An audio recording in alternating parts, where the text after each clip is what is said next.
रावण ने ब्रह्मा जी को ये आदेश दिया था कि छोटे मोटे ब्राह्मणों का वेद पाठ मुझे पसंद नहीं है, इसलिए आप समय पर मुझे चारों वेदों का पाठ सुना के जाया करो। विद्या विस्मृत हो जाती है यदि उसका स्वाध्याय न किया जाए। तो मुझे पढ़ने का ज्यादा समय नहीं है, तो आप हमको चारों वेद सुनाया जाया करो, क्योंकि वेदज्ञ था। तो बेचारे ब्रह्मा जी ड्यूटी देने आते थे और भोले बाबा से कहा था आप भी समय पर अपनी पूजा करवाने आ जाया करो। तो भोले बाबा भी आते थे, तो भैया समय हो गया पूजा का, पूजा कर लो। किसी ने पूछा भोले बाबा आप भी अपने चेला से डरते हो? अरे चेला को आना चाहिए तुम्हारे पास पूजा करने, तुम चेला के पास पुजवाने जाते हो। भोले बाबा ने कहा भैया रावण जैसा चेला हो तो यही करना चाहिए। एक बार ये हमारे घर आया था हमारी पूजा करने के लिए, पूजा बाद में करी, घर पहले उठा लिया। पूरा कैलाश पर्वत उठा के पूरा घर हिला के चला गया। तब से हमने सोचा ऐसा चेला घर ना आवे वो ही अच्छा है।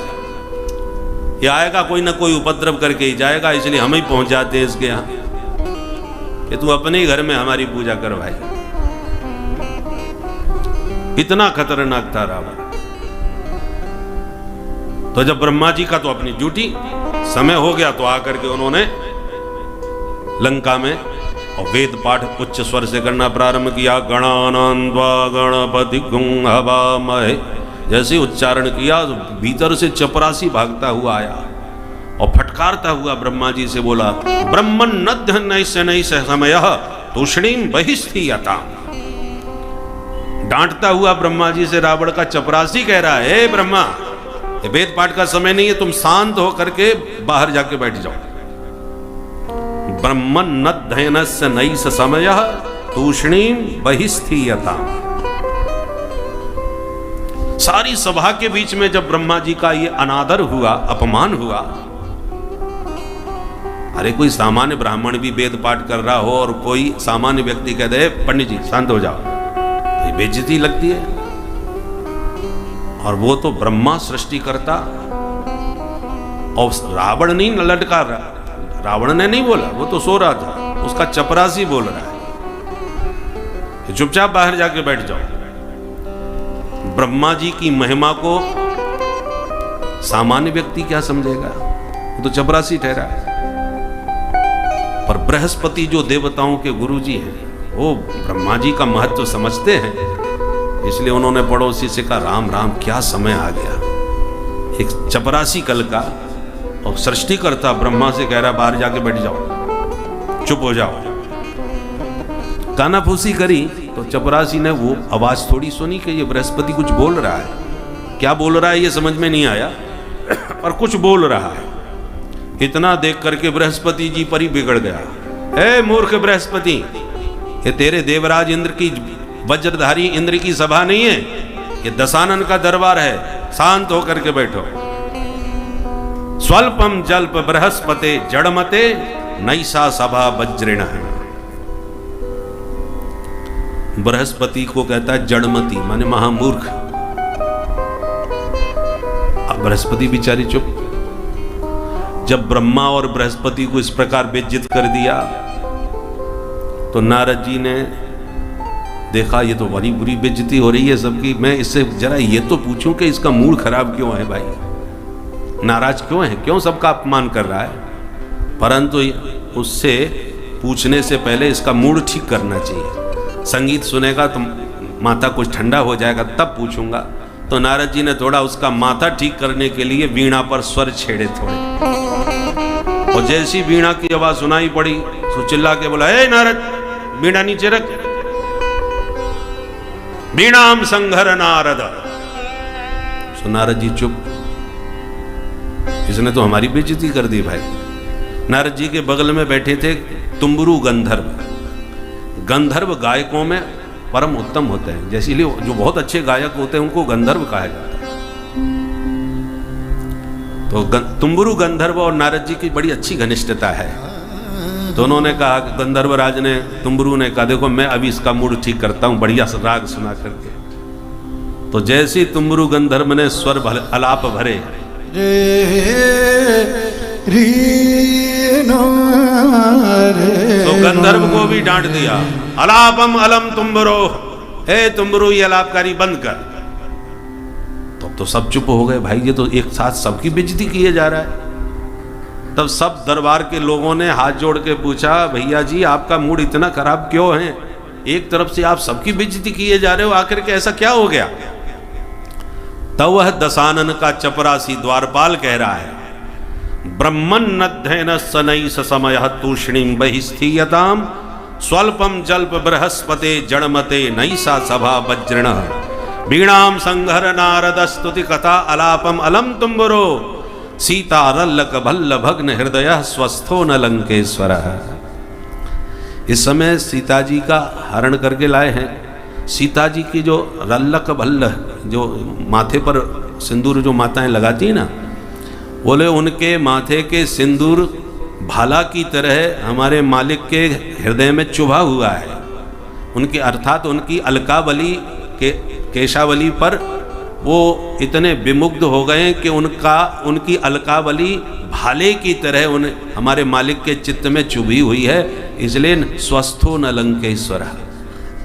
आज महाराज स्वस्थ नहीं है, अस्वस्थ हैं, थोड़े से घायल हो गए हैं, इसलिए विश्राम कर रहे हैं। खबरदार जो किसी ने उनके विश्राम में विक्षेप डाला तो।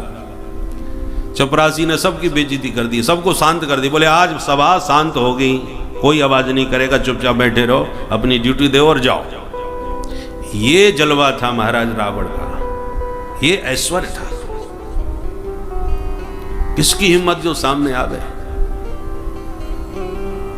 और उस दशग्रीव के साथ राम जी ने बिना कोई सैन्य बल लिए वनवासियों को ही, बानर भालुओं को ही अपनी सेना बना ली और उस पर हमला कर दिया। लोग नदियों पर पुल बनाने में घबराते हैं, राम जी ने तो समुद्र पर पुल बना दिया, सागर के ऊपर सेतु का निर्माण कर दिया। कुछ ही दिनों में, महीना वर्ष नहीं लगे, कुछ दिनों में सेतु निर्माण किया। त्रस्ताभिर्बद्ध सेतु, और उस सेतु मार्ग से भीतर जाकर के रावण की छाती पर बानर भालुओं ने हमला करना चालू कर दिया। जब रावण को यह पता पड़ा कि नर और बानर मेरी लंका में घुसकर मेरे निशाचरों का संहार करने लगे हैं, तो रावण आश्चर्यचकित रह गया, अवाक रह गया, अपने को धिक्कारने लगा। न्यक्कारो ह्ययमेव मे यदरयः तत्राप्य सौ तापसः सोप्यत्रैव निहन्ति राक्षस कुलम जीवत्य हो रावण। रावण ग्लानि में पश्चाताप करता हुआ कहता, एक जमाना था कि रावण के नाम से लोग कांपते थे। रावण का शत्रु बनने की तो धरती में किसी की हिम्मत ही नहीं थी। रावण से कोई शत्रुता करेगा ये तो कोई सोच भी नहीं सकता था।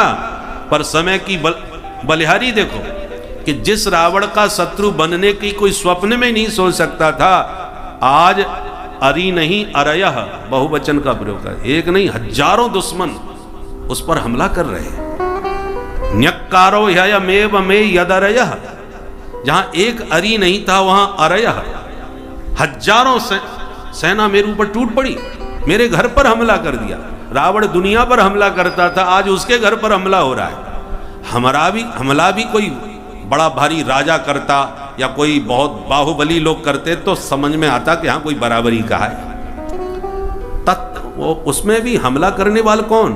तत्राप्यसौ तापसः, दो तपस्वी बालक, दो तापसी लोगों ने हमला किया, वो भी बानर भालुओं के साथ। ये और भी चुल्लू भर पानी में डूबने वाली बात है। कोई महाभट जिसका बहुत नाम हो वो आक्रमण मुझ पर करता तो भी मेरी शोभा होती।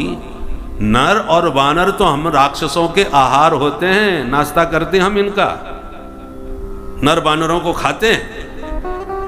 आज वो हमको खाने के लिए हमारे घर पर घुस रहे, ये तो और भी बेइज्जती की बात है।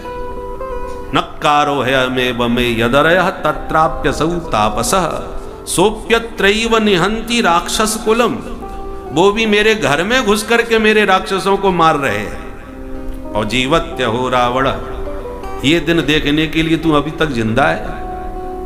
रावण अपने को पछताता हुआ कहता है ये दिन देखने को मिलेंगे कभी कि नर बानर जो आहार हैं हमारे, वो आज हमारा ही आहार कर रहे हैं, हमारे घर में घुस के हमें मार रहे हैं। और रावण तुझे तो इतना देख करके चुल्लू और पानी में डूब मरना चाहिए था।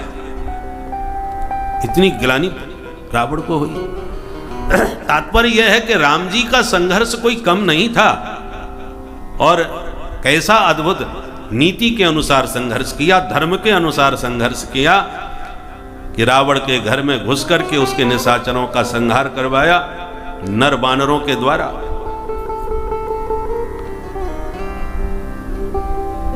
बिना किसी का सहयोग लिए, न घर में सूचना दी भरत को कि मैं संकट में हूं, मेरी सहायता के लिए कुछ सेना भेजो, किसी को नहीं बुलाया। ये राम जी की नीति है। और अपनी उस नीति के अनुसार दशानन के भाई को ही अपना मंत्रिमंडल में भर्ती कर लिया, सलाहकार बना लिया। दोस्तों, आशा करता हूं कि यह पारिवारिक मनोरंजक वीडियो आप लोगों को अवश्य पसंद आया होगा। दोस्तों, इन मनोरंजक वीडियोस में मनोरंजन के साथ साथ आप लोगों को कुछ शिक्षा भी प्राप्त होती है। तो दोस्तों, अगर आपको यह वीडियो पसंद आया हो तो वीडियो को लाइक करना ना भूलें और वीडियो को अधिक से अधिक लोगों तक शेयर भी करें, जिससे और लोग भी इस पारिवारिक मनोरंजन का लुत्फ उठा सकें। दोस्तों, अगर आपने अभी तक हमारा चैनल फॉलो नहीं किया है तो तुरंत फॉलो कर लें, जिससे आपको आने वाली वीडियोस तुरंत प्राप्त हो जाए। तो दोस्तों, कल फिर किसी पारिवारिक मनोरंजक वीडियो के साथ आपके समक्ष प्रस्तुत होंगे। तब तक के लिए स्वस्थ रहें, मस्त रहें। नमस्कार।